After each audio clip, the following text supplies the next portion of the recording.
Приветствую вас, друзья! С вами я, Михаил Серкелим. Сегодня 19 августа. 35 лет назад, в 90-м году, в этот день в Камарате прошел так называемый съезд депутатов всех уровней, где была провозглашена так называемая Гагаузская республика. Суть проведения так называемого съезда депутатов всех уровней 35 лет назад заключалась в том, чтобы провозгласить независимость от Республики Молдова и остаться в составе СССР.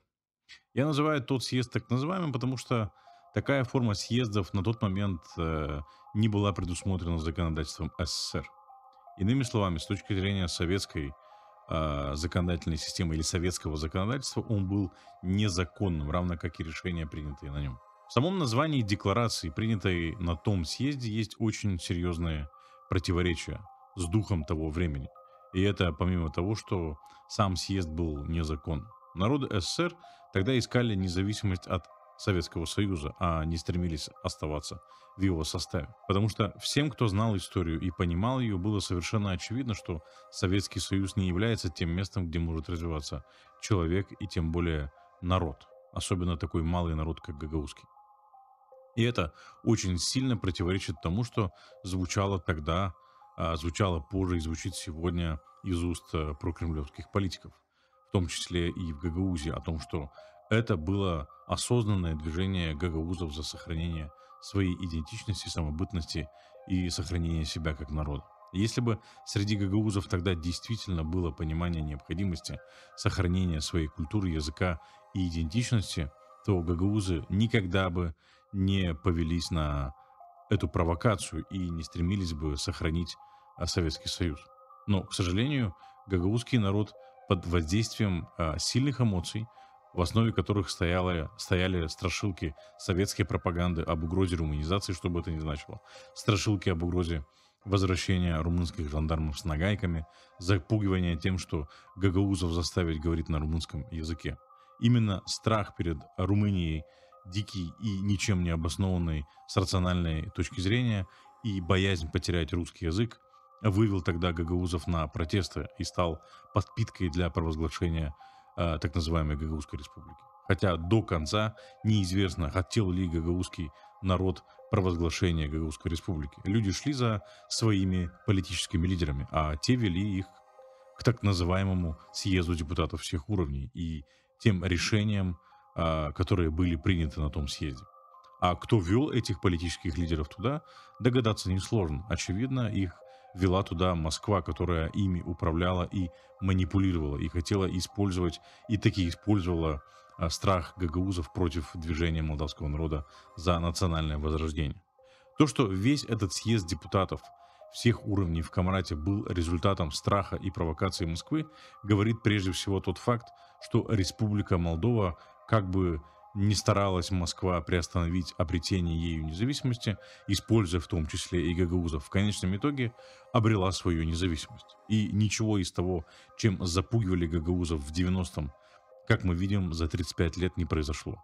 Здесь не появились румынские жандармы с нагайками, никто не пытался гагаузов заставить говорить на румынском языке, и никто не пытался присоединить Республику Молдова к Румынии. Более того, если вы посмотрите на то, чем была занята Румыния последние 35 лет, то объединение Румынии с Республикой Молдова вообще даже не упоминалось ни одной или ни одним из серьезных политиков Румынии и никогда не провозглашалось целью румынского государства.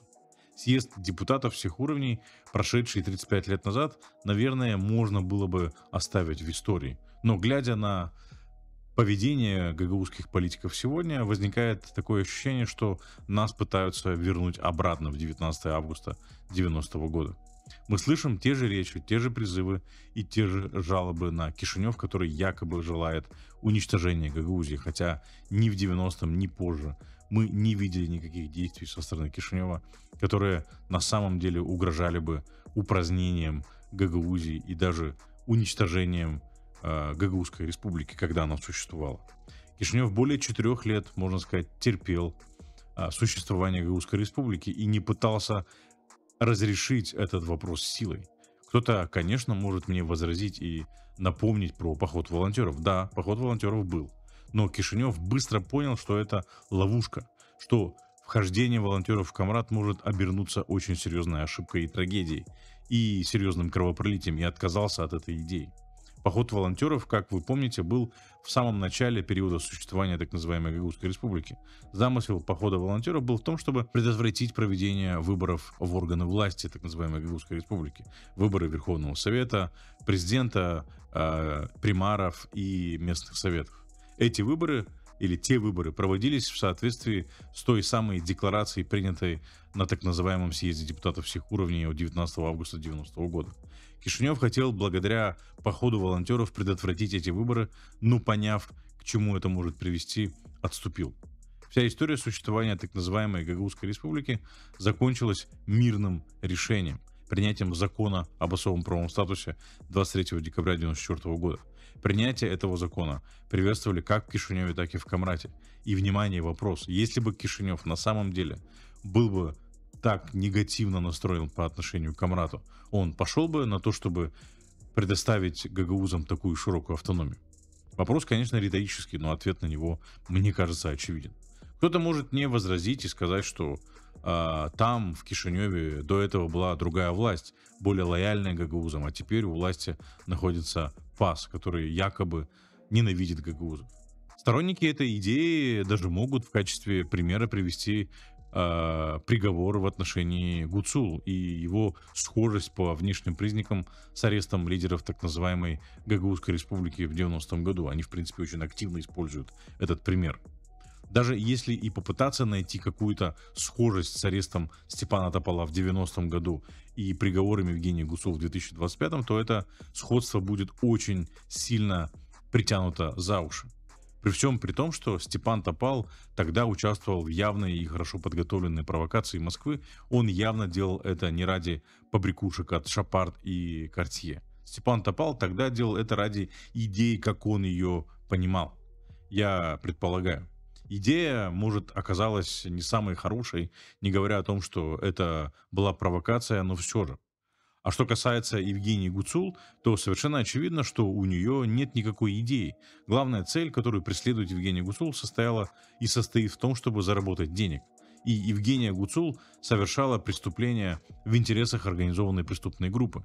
Тем, кто забыл, напомню, что приговор Евгении Гуцул написан на 414 страницах. А это значит 414 страниц преступлений, не только выявленных прокурорами, но и доказанные в суде.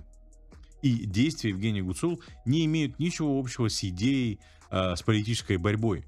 То, что делала Евгения Гуцул, это чистой воды уголовщина. И делала она это в интересах преступника Илона Шора. Преступником Илон Шор стал задолго до того, как Гуцул начала совершать свои преступления в интересах Шора. То есть она знала, на кого она работает.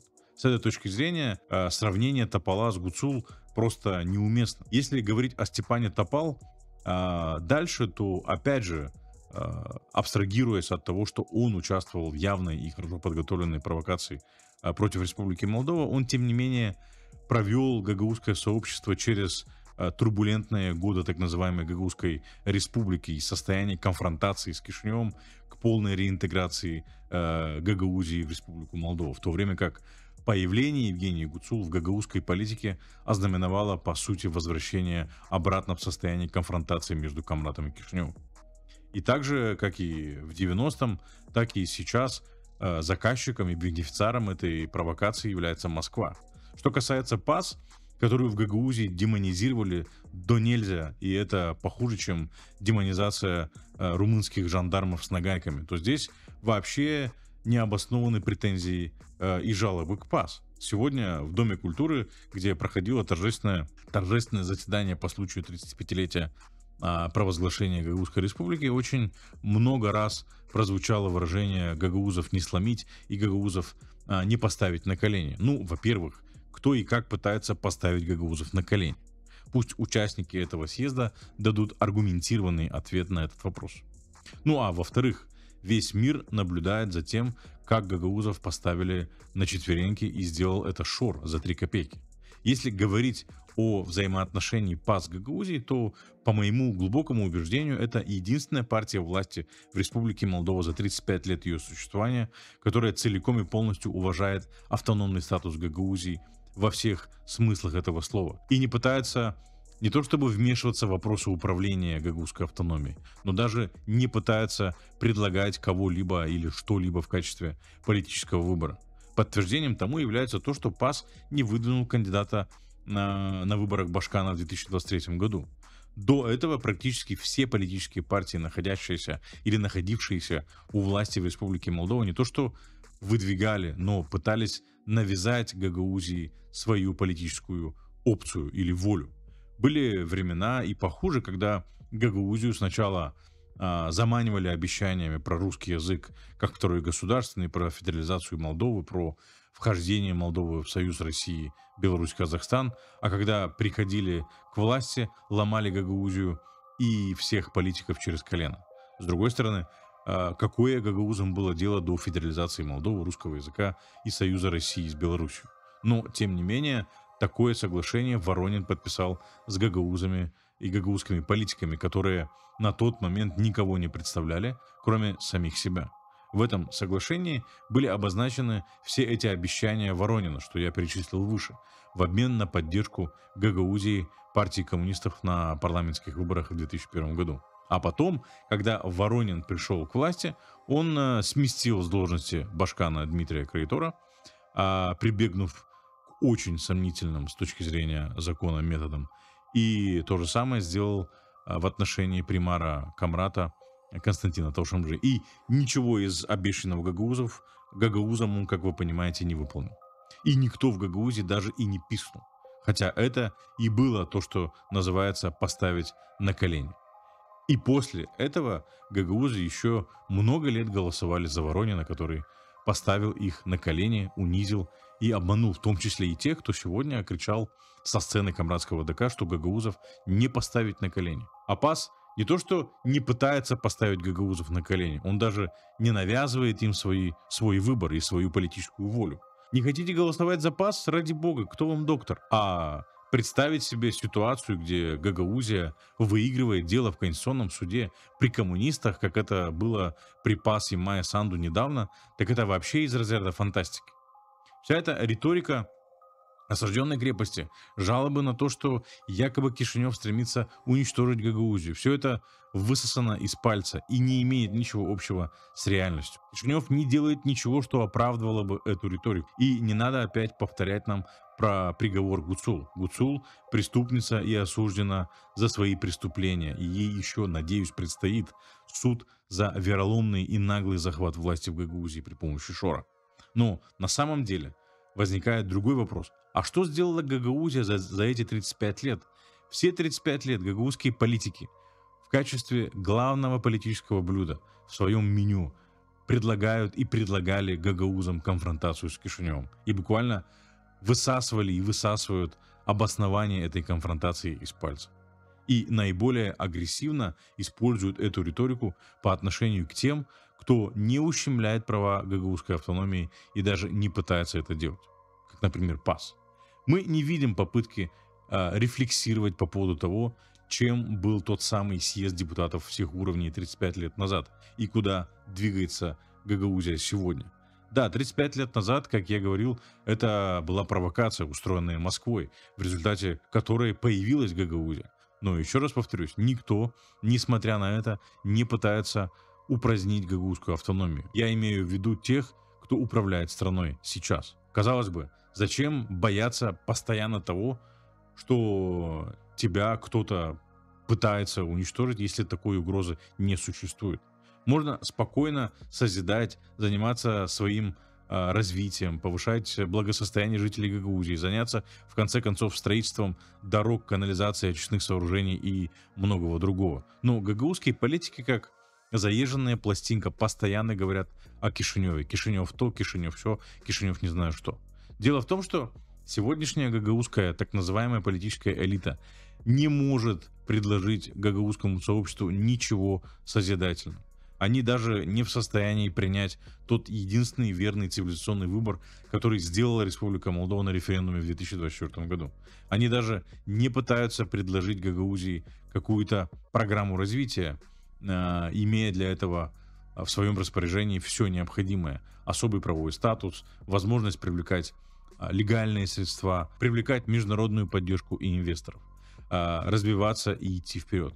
Мы дошли до того, что Турция, которая сыграла важную роль в реинтеграции Гагаузии в Республику Молдова в 1994 году и много лет была важным источником поддержки для развития Гагаузии, сегодня, можно сказать, отвернулась от Гагаузии.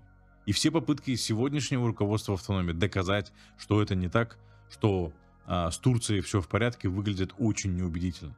Отвечая на вопрос, почему мы не слышим созидательной риторики и постоянно слышим только риторику конфронтации с Кишиневым и призывы идти на баррикады, нельзя не заметить тот факт, что Шор в качестве своего основного инструмента в попытках дестабилизировать политическую ситуацию в Республике Молдова перед предстоящими парламентскими выборами использует в основном Гагаузию и гагаузов. Обратите внимание на главных спикеров и заводил в провокациях, которые Шор устраивает или пытается устроить в Кишиневе.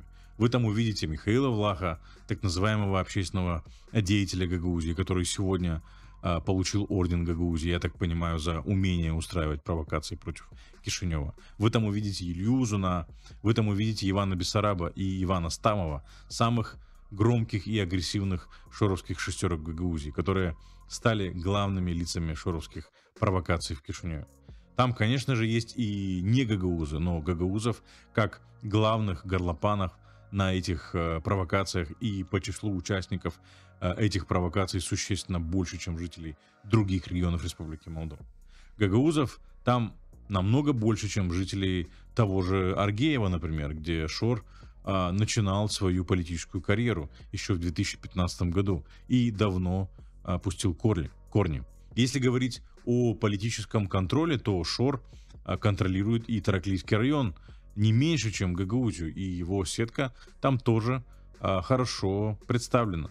Но я, например, не вижу ни одного горлопана из Тараклии на шоровских провокациях в Кишиневе. И возникает главный вопрос, что гагаузам больше всех надо или у гагаузов меньше развит инстинкт самосохранения?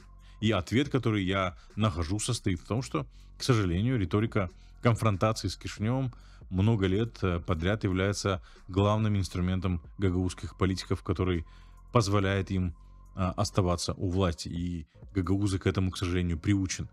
Мне, например, сложно представить, как благодаря риторике созидания те же Константинов или Илья Узун попали бы на вершину власти в Гагаузии и гагаузской автономии. Дважды стать председателем Народного собрания Дмитрию Константинову или фактическое попадание в кресло Башкана Илье Узуну помогла риторика конфронтации с Кишиневым. Причем эти люди делают это цинично, без тени смущения. Например, тот же Илья Узун сегодня со сцены Камрадского дома культуры заявил, что мы должны помнить людей, которые в 90-м году без социальных гарантий участвовали в становлении Гагаузии. И у меня сразу возникает вопрос, а Илья Узун своим работникам на своих заправках какие социальные гарантии дает? Недавно при обысках у него дома нашли 800 тысяч леев, и его жена заявила, что это якобы выручка с заправок. Так мы узнали, что заправки Ильи Узуна работают без кассового аппарата. Более того, Илья Узун все эти годы использовал и продолжает использовать полномочия Гагаузии для ухода от уплаты налогов. Илья Узун, прежде чем говорить о мнимой угрозе из Кишинева, может, начнет добросовестно выполнять свои обязательства перед государством. Или Дмитрий Константинов, который сегодня со сцены фактически поблагодарил Шора за якобы 60 миллионов леев, предоставленные жителям Гагаузии в этом месяце или там ежемесячно, я уже не помню, как он сказал. Во-первых, тут можно назвать какую угодно сумму. Посчитать и проверить это очень сложно. Вряд ли Банк Министерства обороны Российской Федерации покажет, сколько денег он перечислил жителям Гагаузии. А во-вторых, уважающему себя политику было бы стыдно называть такие вещи. Политику, который как минимум с 2012 года находится у власти в Гагаузии. Наверное, должно быть стыдно, что после столь долгого нахождения у власти жители Гагаузии кидаются на подачки от Шора. Тут возникает вопрос, а что сделал Константинов, чтобы повысить благосостояние жителей Гагаузии, чтобы жители Гагаузии не кидались на подачки от Шора и не шли на нарушение закона ради этих подачек? Ответ очевиден. Константинов все это время обогащался за счет гагаузов. И другой вопрос. А что Константинов и Узун, которые фактически сейчас управляют Гагаузией, делают с бюджетом Гагаузии, который насчитывает ни много ни мало 1,5 миллиарда леев. И в этом бюджете как минимум 400-500 миллионов леев — это собственные доходы Гагаузии. Гагаузия ничего не выделяет на выплаты пенсий, на выплаты заработных плат бюджетникам, на содержание детских садов, школ, больниц. За это все платит Кишинев, куда уходят сотни миллионов леев из собственных доходов Гагаузии. Никто никогда об этом не отчитывался. И прежде чем хвастать незаконными финансовыми операциями Шора в Гагаузии, может, Константинов ответит на этот вопрос? К сожалению, нахождение у власти таких политиков, как Константинов и Илья Узун, и использование ими конфронтационной риторики в отношении Кишинева возможно по той простой причине, что гагаузское сообщество по-прежнему находится под властью каких-то фобий, страха перед румынским языком, страха перед ЛГБТ, и в этом страхе, безусловно, гагаузское сообщество держит российская пропаганда. Если выключить российскую пропаганду и провести мысленный эксперимент и задаться вопросом, а что потеряет гагаузское сообщество, если перестанет существовать гагаузская автономия? Что потеряют гагаузы? Гагаузы перестанут получать пенсии? Нет, не перестанут. В Гагаузии перестанут работать школы, детские сады, больницы? Нет, не перестанут. В Гагаузии перестанут строиться дороги? Нет, не перестанут. Назовите мне хотя бы одну сферу жизнедеятельности, которая перестанет функционировать в гагаузских городах и селах, или хотя бы одну общественную услугу, которой лишатся гагаузы, если не будет Гагаузии. Вы удивитесь, но нет ничего, что перестало бы существовать или функционировать без гагаузской автономии. Наличие или отсутствие гагаузской автономии на это никак не влияет. Кто-то из гагаузских горлопанов может мне сказать, мол, не будет гагаузской автономии, нас всех заставят говорить на румынском языке. Ну, во-первых, нет ничего плохого в том, что гагаузы начнут говорить на румынском языке. Давно пора. А во-вторых, посмотрите на Тараклийский район или Тараклию, посмотрите на Бельцы, посмотрите на Бессарабку. У них нет особого правового статуса, но там тоже говорят на русском языке. И никто бельчан, тараклийцев и бессарабцев не заставляет говорить на румынском языке, если они этого не хотят.